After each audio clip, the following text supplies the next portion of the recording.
Assalamualaikum guys, bersama lagi dengan channel Agus Mulyono.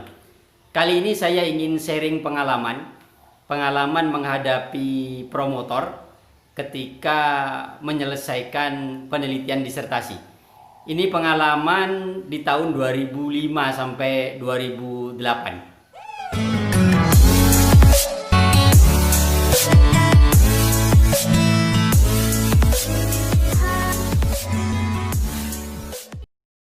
Pengalaman menempuh program S3, jadi memang butuh kesabaran, butuh pengendalian emosi, butuh sedikit nakal.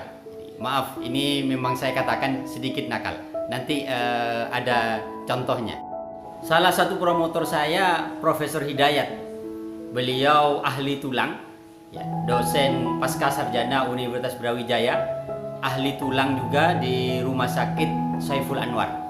Nah, suatu ketika saya ingin konsultasi bab 4, ya, pembahasan terkait dengan penelitian saya, penelitian tentang osteoporosis. Nah, ketika sampai di ruangan, ternyata beliau itu masih sibuk. Beliau sedang memberikan penjelasan kepada 6 mahasiswa yang lagi mengambil spesialis tulang.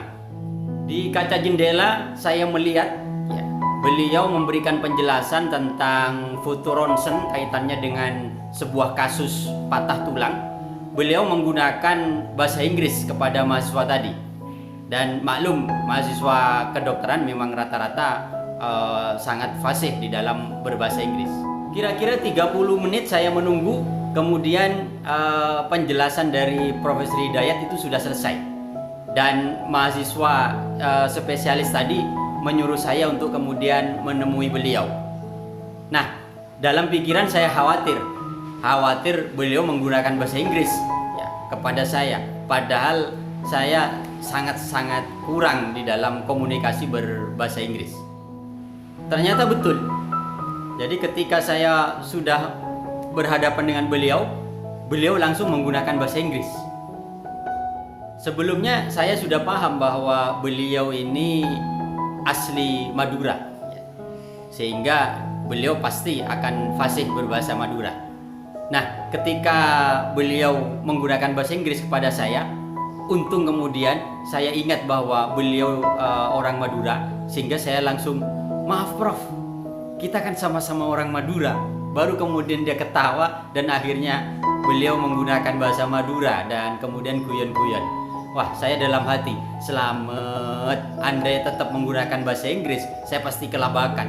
Dan di situ ada beberapa mahasiswa, wah, saya bisa malu kemudian di hadapan para mahasiswa itu. Pengalaman berikutnya adalah ketika kita mau melaksanakan beberapa ujian, baik mau kualifikasi, mau seminar hasil.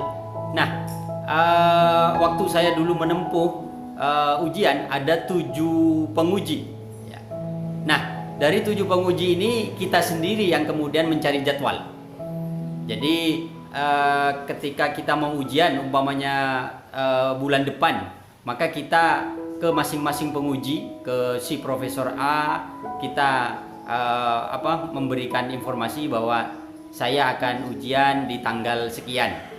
Nah, nanti kemudian beliau bilang, "Oh iya bisa." Kemudian Profesor B, nah kita sendiri yang mengurus itu.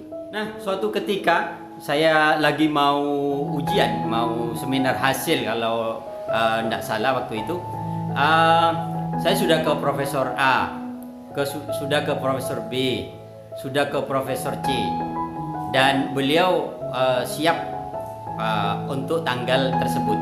Tapi kemudian ke profesor berikutnya, ke penguji kelima, kemudian beliau tidak bisa, maka saya kan harus menjadwal ulang, ya, bagaimana kemudian dari 7 orang itu 7 penguji itu bisa semua.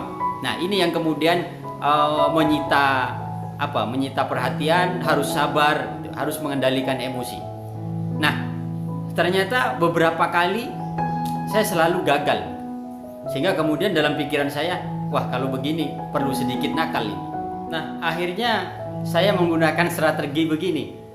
Jadi kepada penguji pertama saya bilang, "Maaf Prof, ini semuanya sudah setuju di tanggal ini, tinggal profesor saja yang terakhir ini dimohon untuk bisa di tanggal ini, Prof. Oh ya, semuanya bisa. Iya, Prof. Oh ya sudah. Nah, baru kemudian saya ke penguji berikutnya, penguji kedua. Saya juga menggunakan bahasa itu. Maaf, Prof. Ini penguji-penguji yang lain sudah siap di tanggal ini. Kalau panjenengan tidak bisa, wah, saya akan jadwal ulang lagi nih, Prof. Ini susah untuk mempertemukan di tanggal yang sama. Oh ya sudah, kalau cuma tinggal saya, ya sudah, ya oke, saya siap. Kemudian berikutnya lagi, Prof, ini tinggal panjenengan, ya, 6 penguji yang lain sudah siap bisa dan ada waktu longgar di tanggal ini. Nah, akhirnya dengan sedikit nakal begitu, saya berhasil menjadwal itu. Ya. Nah, ini juga dibutuhkan dalam rangka bagaimana kita mempercepat ya penyelesaian studi. Jadi pengalaman ketika menempuh studi, menyelesaikan studi, jadi memang butuh kesabaran, ketelatenan, kemudian pengendalian emosi, dan butuh strategi, butuh sedikit nakal. Oke, itu saja pengalaman menarik menurut saya, ya lucu. Terima kasih. Wassalamualaikum warahmatullahi wabarakatuh.